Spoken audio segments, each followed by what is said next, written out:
Pour cette nouvelle vidéo, nous voulions vous proposer un nouveau concept. Dans ce nouveau format, nous évoquerons des anecdotes, des secrets, des petites subtilités, des astuces de tournage et autres caméos qui sont présents dans de nombreux films et séries cultes que nous aimons. On marque combien si on évite la tête? Ce nouveau format apparaîtra la 3e semaine de chaque mois et aura pour objectif de vous en apprendre un peu plus sur certains détails que seul un œil avisé et curieux aura remarqué. Dans ce premier épisode, nous allons parler de la cultissime série Desperate Housewives, qui regorge de petits secrets dispersés à travers ses 8 saisons. Bien évidemment, je lance une alerte spoiler si vous n'avez pas vu toute la série. L'un des symboles de la série, c'est bel et bien cette rue mythique, Wisteria Lane. Une rue chic de banlieue typiquement américaine. Mais cette dernière cache vraisemblablement un autre visage. Wisteria Lane peut donner l'impression d'être un modèle de perfection, mais c'est uniquement parce que ses résidents excellent dans l'art de cacher les imperfections. Derrière ces grandes et belles maisons, avec leurs pelouses parfaites et leurs charmants voisins, se cache une facette plus sombre. Un parallèle existe entre l'apparence de la rue et celle de ses résidents, qui tentent à tout prix de dissimuler leur vie désastreuse et leur horrible intention derrière des sourires trompeurs. C'est pour cette raison que dans les banlieues résidentielles, rien n'est plus trompeur qu'un sourire. Ces airs trop parfaits et tranquilles renferment en réalité une rue des plus meurtrières. Des suicides, des meurtres, des accidents, une tornade, des incendies criminels, un crash d'avion, des émeutes, des explosions. Vous ne voudriez sûrement pas habiter dans le coin. Wisteria Lane. Don't move there, you'll never move out.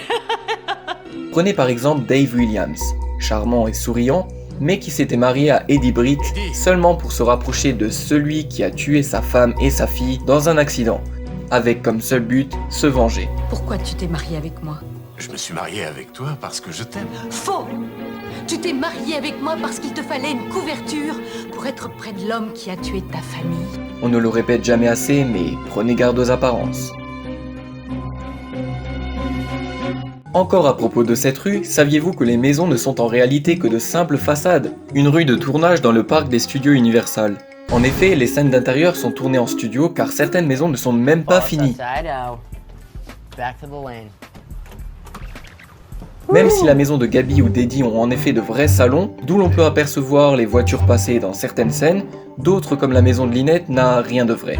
Voilà pourquoi il y a tant de rideaux, afin de dissimuler les faux décors. Et c'est pareil pour l'intérieur de la maison de Brie, qui abrite en réalité des toilettes. Une petite envie pressante pendant le tournage, aller sonner chez les ventes de camp. Peut-être à cette heure-ci. En parlant des ventes de camp, ils sont en fait le miroir de la vie du créateur de la série. Desperate Housewives est né de l'imagination du créateur Mark Cherry, alors qu'il regarde un reportage avec sa propre mère. Il était question d'une mère de famille qui avait noyé ses enfants dans une baignoire. Mark se demande alors comment une mère au foyer peut être aussi désespérée au point d'en arriver à là. Sa mère, Martha, qui donnera son nom au personnage de Martha Huber dans la série, lui répondit qu'elle la comprenait car elle avait déjà ressenti cela. D'ailleurs, le personnage de Brie est en effet le reflet de sa propre mère, et le nom de famille Van de Kamp est celui de la famille dans laquelle il a grandi. Le comportement de Brie face à l'homosexualité de son fils Andrew est encore une fois la même réaction que quand Mark l'a lui-même avoué à sa mère. La scène où l'on voit Rex Van de Kamp faire une crise cardiaque et que Brie, sa conjointe, refait calmement le lit avant de l'emmener à l'hôpital est un souvenir traumatisant du créateur retranscrit à nouveau dans la série. Papa dit qu'il fait une crise cardiaque. Je sais, je vais l'emmener à l'hôpital. Oui, mais quand j'aurai fini de faire le lit. Et même si l'on peut penser que tout se passait bien sur le tournage, il n'en était pas toujours le cas. Le tournage de la série s'est vu être témoin de plusieurs malentendus. L'actrice Eva Longoria a révélé il y a peu de temps qu'elle avait été intimidée par un collègue sur le plateau. Elle avait clamé « Je redoutais les jours où je devais aller travailler avec cette personne parce que c'était d'une pure torture ».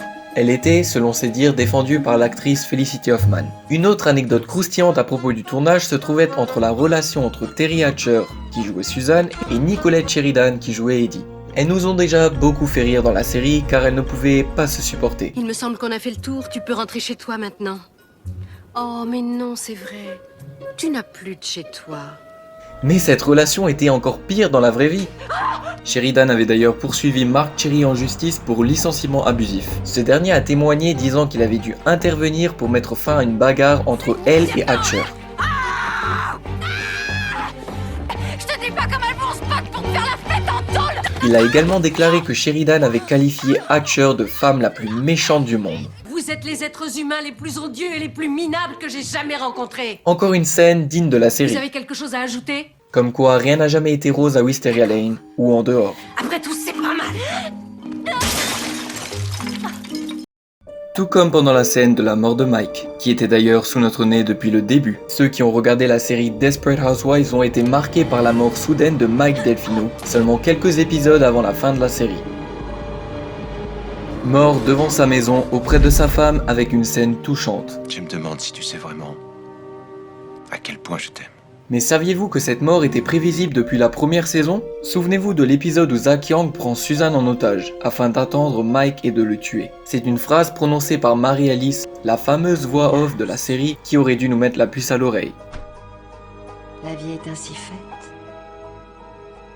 Tout le monde n'a pas droit à une fin heureuse. Raconte-t-elle alors que l'on voit à l'écran des images de Suzanne et Mike. Nous ne nous doutions alors de rien. Voyons maintenant des similitudes entre la série et la vraie vie des acteurs. Nous avons déjà mentionné la relation tumultueuse entre les actrices d'Eddie et de Suzanne. Nous allons à présent évoquer Lynette, Felicity Huffman.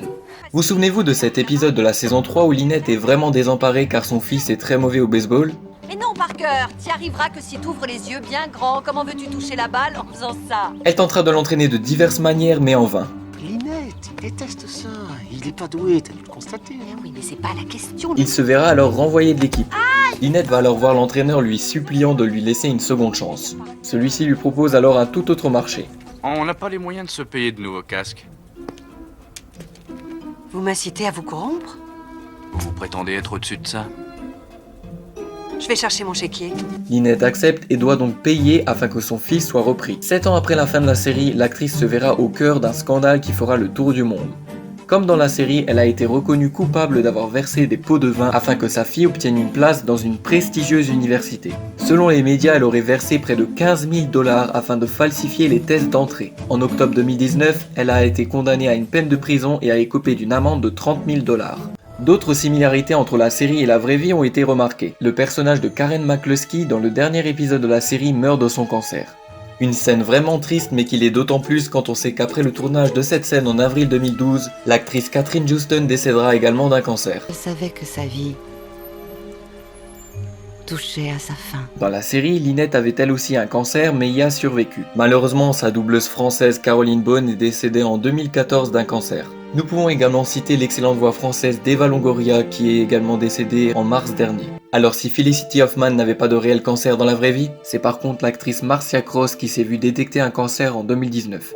Pour finir, une dernière anecdote triste à propos de l'acteur Orson Bean qui jouait Roy dans la série, qui est décédé à Los Angeles en février dernier, percuté par 2 voitures alors qu'il traversait la route. Une fin vraiment tragique pour un si grand acteur. Parce que quand c'est fini, c'est fini.